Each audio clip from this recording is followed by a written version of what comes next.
Sumatera Selatan. 3 orang meninggal dalam peristiwa ini.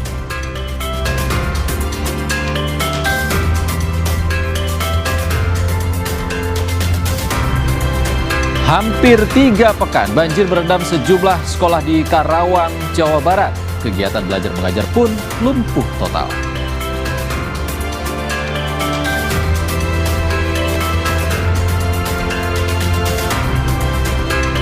Jaksa KPK menghadirkan 3 saksi dalam sidang lanjutan kasus dugaan pemerasan keselamatan dan keamanan kerja atau K3 dengan terdakwa ex-Wamenaker Immanuel Ebenezer. 2 saksi diantaranya merupakan tersangka baru dalam kasus yang sama.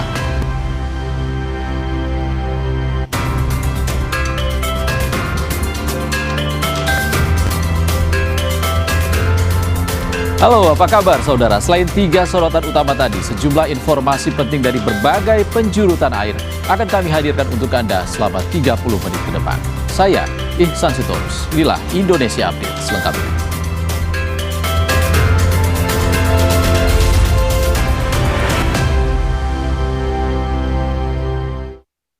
Kita ke informasi pertama, saudara. Korban ledakan gas LPG 12 kg di Palembang, Sumatera Selatan bertambah. 3 orang meninggal dunia dalam peristiwa ini.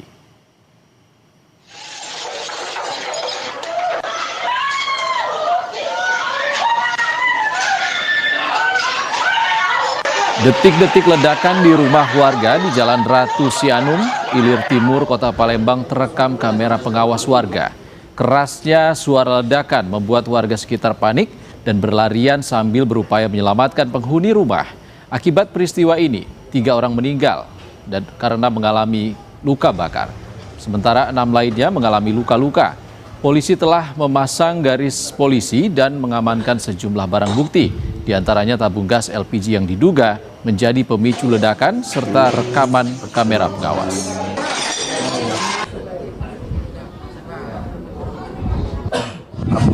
Yang bocor kemudian disambar sama api di tabung gas 12 kilo, kemudian ada kebocoran, kemudian terjadi percikan api.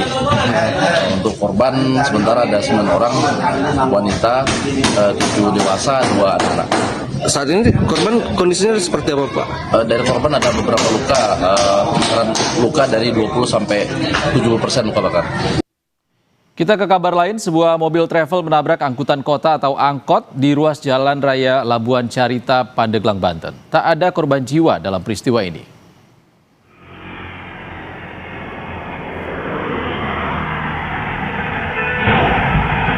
Rekaman CCTV memperlihatkan detik-detik terjadinya tabrakan antara mobil travel dan sebuah angkot di Jalan Raya Labuan Caringin, Pandeglang, Banten. Dari rekaman CCTV, tampak mobil travel jenis minibus melaju kencang dari arah Carita menuju Labuan dan langsung menghantam angkot dari arah berlawanan.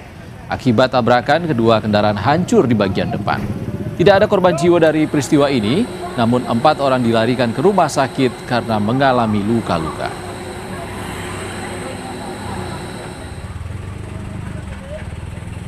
Mobil yang Sigra tuh yang putih kenceng banget dari arah sana, udah oleng ya, dari arah masjid itu udah lewatin marka jalan ya, marka jalan. Jadi kalau si angkot ini dia pelan-pelan.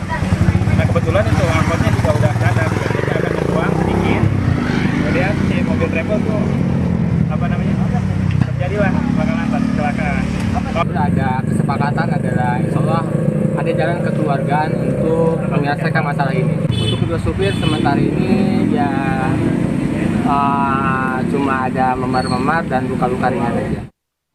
Kita bergeser ke Jawa Tengah, saudara. 6 petani cabai di Banyumas, Jawa Tengah tersambar petir saat hujan deras. 1 petani meninggal akibat kejadian ini.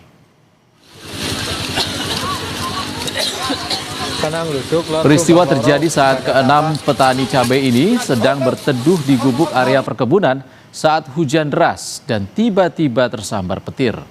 Aparat bersama warga setempat langsung mengevakuasi ke-6 petani yang tersambar petir ke Rumah Sakit Margono Soekarjo, Purwokerto. Akibat peristiwa ini 1 orang tewas dengan kondisi tubuh luka bakar. Di lokasi kejadian, petugas menemukan 1 buah ponsel dalam keadaan gosong. Diduga korban yang meninggal karena menggunakan ponsel di tengah hujan deras disertai petir. Kanang lusuk, lor tumbang loro, ganda tapak. Menyambar 6 orang itu. Petir menyambar 6 orang tersebut warga saya. Total berarti 6 ya. Total berarti korban 6. Yang meninggal Yang meninggal 1, yang 5 di Rumah Sakit Margono Purwokerto. berarti diduga handphone juga bisa gitu, Pak. Handphone yang mengakibatkan petir menyambar warga saya. Kita ke sorotan lain, saudara. Kapal nelayan masih menumpuk di Pelabuhan Muara Angke, Jakarta Utara. Nelayan belum bisa melaut karena pergerakan kapal terhambat.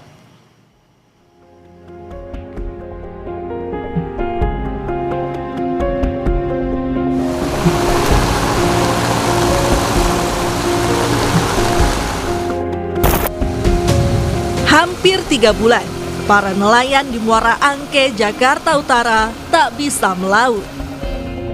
Mereka kesulitan berlayar akibat kondisi pelabuhan yang semrawut dengan ribuan kapal.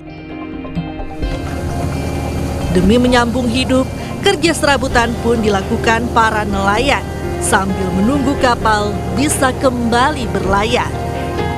Nggak ada kerja laut ya, kalau di darat ya kerja serabutan aja. Sekitar 2 bulan lebih lah nggak melaut, hampir mau 3 bulan.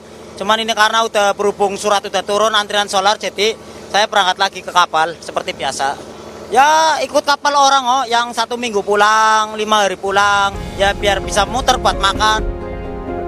Tak hanya para nelayan yang mengeluh kesulitan melaut, pemilik kapal juga mengaku merugi hingga ratusan juta rupiah imbas penumpukan kapal di Muara Angke. Mereka berharap agar pemerintah mempermudah regulasi penerbitan izin pelayaran agar tidak terjadi kepadatan. Udah sekitar 3 bulan ya, 3 bulan ini, Bang. Berarti 3 bulan tidak bisa berlayar, Bang? Tidak bisa belayar 3 bulan ini. Wah, per kapal itu bisa ada yang ya ratusan juta lah, ratusan juta, bisa perkiraan seperti itu, Bang. Sekitar 2.500 kapal nelayan terjebak di Pelabuhan Muara Angke, Pluit, Jakarta Utara. Akibatnya, lalu lintas Pelabuhan Muara Angke semrawut. Setiap hari Polres Pelabuhan Tanjung Priok melakukan patroli untuk mengurai kepadatan lalu lintas kapal. Tak hanya itu, kapal-kapal yang sudah tidak aktif juga akan direlokasi. Pemprov DKI Jakarta berencana memperluas kolam labuh agar dapat menampung lebih banyak kapal. Tim Liputan Kompas TV. Kita ke informasi lain, saudara. Puluhan rumah rusak dan porak-poranda akibat diterjang puting beliung yang disertai hujan deras di Kabupaten Sumeneb, Jawa Timur. Akibat kejadian ini, sejumlah warga terluka tertimpa reruntuhan bangunan.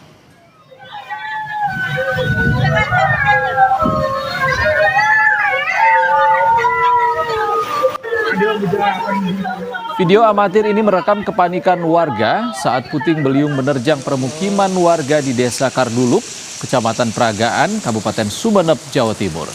Sejumlah warga histeris akibat rumah dan kendaraan mereka rusak dan porak-poranda diterjang puting beliung. Akibat kejadian ini, puluhan rumah mengalami kerusakan berat hingga roboh. Sejumlah warga juga mengalami luka-luka tertimpa reruntuhan bangunan. Petugas BPBD setempat telah mengevakuasi dan mendata kerusakan yang diakibatkan puting beliung ini. Tadinya itu angin dari timur daya terus ke atas. Saya kira di sini nggak kena, ternyata kena juga. Tuh banyak, semuanya kena. Kebanyakan kalau dusun Reng-Pereng, kalau ke sininya ya kena semua. Saudara, hampir 3 pekan banjir merendam sejumlah sekolah di Karawang, Jawa Barat. Kegiatan belajar mengajar pun lumpuh total. Informasi selengkapnya akan hadir usai jeda.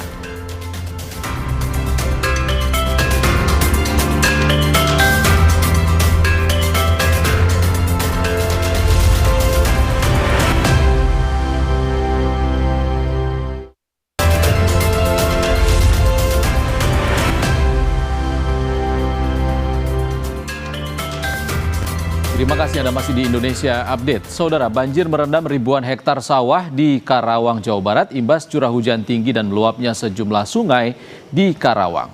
Akibatnya petani merugi karena gagal panen. Visual yang Anda saksikan ini adalah sawah yang terendam banjir. Data BPBD Kabupaten Karawang mencatat, selain merendam ribuan rumah, banjir juga merendam lebih dari 4.700 hektar sawah yang tersebar di beberapa kecamatan yang sebagian besar berada di wilayah utara Karawang. Imbas banjir, petani mengalami kerugian akibat gagal panen. Selain itu, sejumlah padi yang berhasil dipanen oleh tengkulak ditawar dengan harga sangat murah, antara Rp2.000 hingga Rp2.500 per kilogramnya karena berkualitas buruk. Yang saya petani, Pak, sawah saya aja 1 hektar nggak ambil sekarang, Pak. Gagal panen, Pak, ya? Gagal panen, siapa yang tanggung jawab coba kalau begini kan? Kalau cuma relokasi itu ke petani nggak bisa nyawa. Mau kerugian petani udah berapa? Hanya kali bayar berarti? Aja kudu dibayar, sedangkan 3 kali sebenarnya nih ya pemilihan. 2 kali tandur, panen belum sekali kelihatan, Pak. Modalnya udah berapa? Sekarang baru mulai keambil, padi udah pada menguning, dihantam air. Otomatis gagal, Pak. Selain merendam sawah dan permukiman warga di Karawang, banjir juga merendam sekolah hingga kegiatan belajar mengajar lumpuh total. Berikut laporan jurnalis Kompas TV Adi Wahadi di SMP Teluk Jambe Barat, Karawang, Jawa Barat. Ada di salah satu ruangan SMP Negeri 1 Teluk Jambe Barat, Kabupaten Karawang.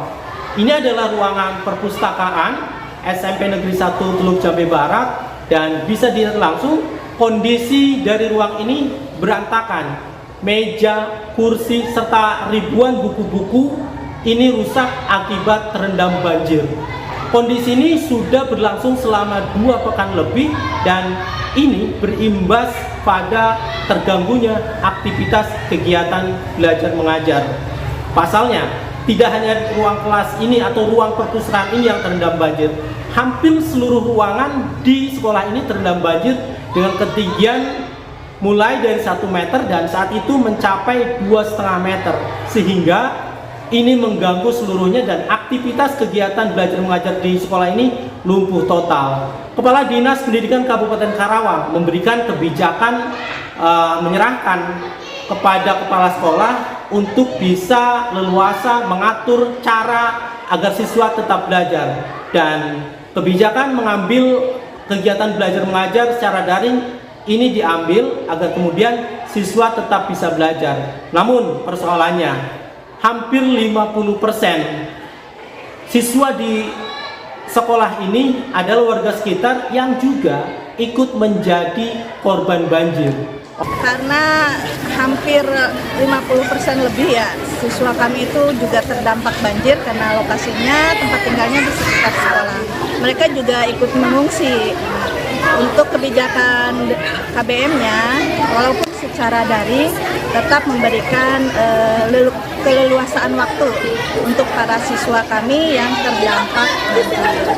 Karena jangankan untuk belajar, mereka untuk menyelamatkan diri saja harus berjuang. Untuk bisa mengantisipasi atau memberikan solusi banjir yang hampir setiap tahun terjadi di SMP Negeri 1 Teluk Jambe Barat ini, Kepala Dinas Pendidikan Kabupaten Karawang di tahun ini akan menganggarkan untuk meningkatkan gedung sekolah ini agar kemudian ketika banjir ini terjadi, seluruh peralatan sekolah seperti buku-buku dan dokumen penting lainnya tidak ikut terendam banjir. Diharapkan dengan solusi tersebut, dampak banjir yang ditimbulkan tidak begitu besar hingga kegiatan belajar mengajar di sekolah ini pasca banjir surut bisa tetap dilakukan tanpa ada kekurangan fasilitas seperti buku, meja, dan fasilitas lainnya. Adi Wahadi, Kompas TV, Karawang, Jawa Barat. Masih dari Jawa Barat, Saudara, Jalan Nasional Pantura, Subang, Jawa Barat rusak parah dan berlubang di sejumlah titik. Kondisi ini dikeluhkan warga dan pengguna jalan karena membahayakan pengendara yang melintas. Pengendara yang melintas di Jalan Pantura, Subang terpaksa berjalan perlahan dan menghindari jalan rusak dan berlubang. Jalan rusak dan berlubang ini banyak ditemukan di Jalan Pantura Subang dari kedua jalur, baik dari arah Jakarta Cirebon maupun sebaliknya. Terlebih, kerusakan jalan cukup parah dan berlubang cukup dalam hingga membahayakan pengendara roda 4 maupun roda 2. Bahkan kondisi jalan rusak telah menyebabkan banyak kecelakaan. Hujan berintensitas tinggi dan banyaknya kendaraan truk besar yang melintas menjadi faktor utama penyebab Jalan Pantura rusak. Sepanjang jalan yang aspal itu pasti bolong-bolong. Tapi kalau yang sudah beton itu ya berkurang lah, meskipun ada retak-retak sedikit ya. Kondisi bolongannya itu diameternya besar atau seperti apa nih Pak? Ya besar-besar, ada yang berapa ya, mungkin 1 meter ya. Banyak yang jatuh Pak, banyak. Jatuhnya kadang-kadang dia kenceng Pak ya, langsung jatuh motor orangnya ngobrolong Pak. Iya, perempuan, kadang-kadang lelaki. Kita ke Jakarta, Saudara. Polisi bersama TNI dan Dinas Perhubungan menggelar razia operasi keselamatan di kawasan Jatinegara, Jakarta Timur. Puluhan pengendara dikenakan sanksi.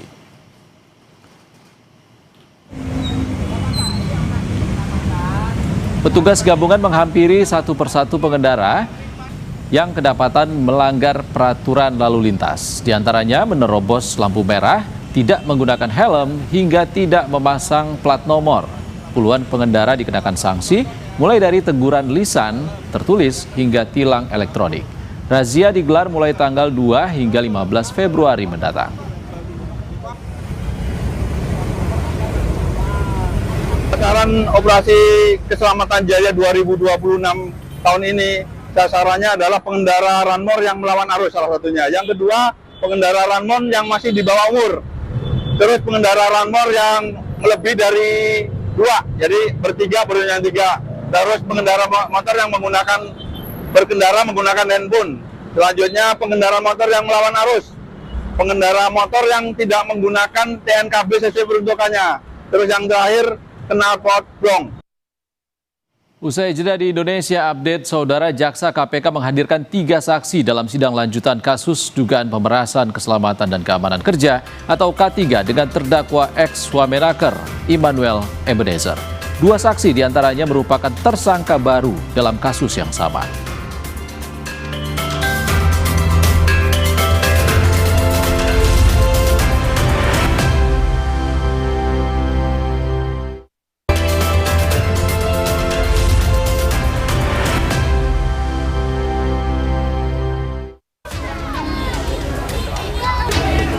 Kebakaran melanda deretan ruko tekstil di Jalan Wahid Hashim, Pondok Aren, Tangerang Selatan. Sejumlah ledakan terdengar dan memicu kepanikan warga di sekitar lokasi.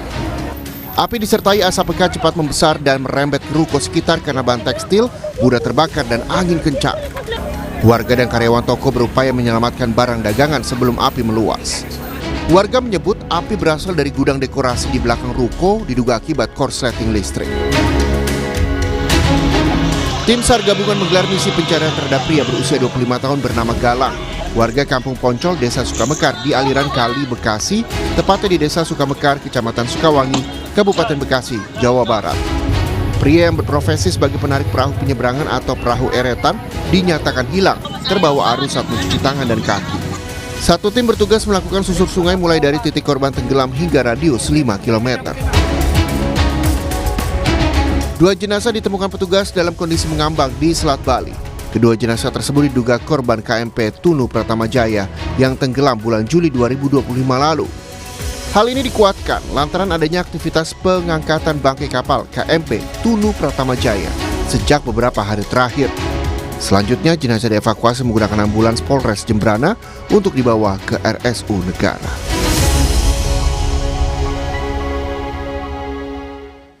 Kita ke sorotan lain, Saudara. Pengadilan Tipikor Jakarta kembali menggelar sidang dugaan pemerasan keselamatan dan keamanan kerja atau K3 dengan terdakwa ex-Wamenaker Immanuel Ebenezer atau Noel. Kali ini Jaksa KPK menghadirkan 3 saksi dalam persidangan. Sebanyak 2 dari 3 saksi yang dihadirkan merupakan tersangka baru dalam perkara ini.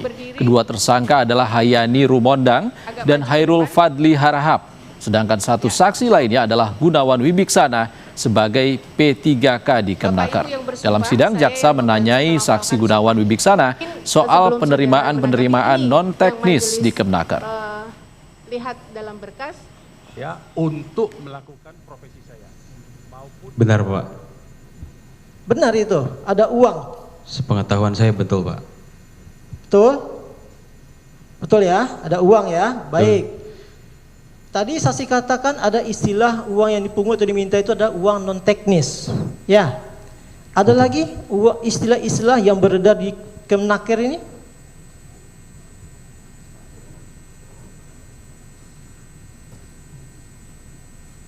Saksi pernah mendengar namanya uang apresiasi? Pernah Pak. Nah, pernah. Tolonglah ya, kalau saya tanyakan itu jawab lengkap-lengkap aja lah. Ya.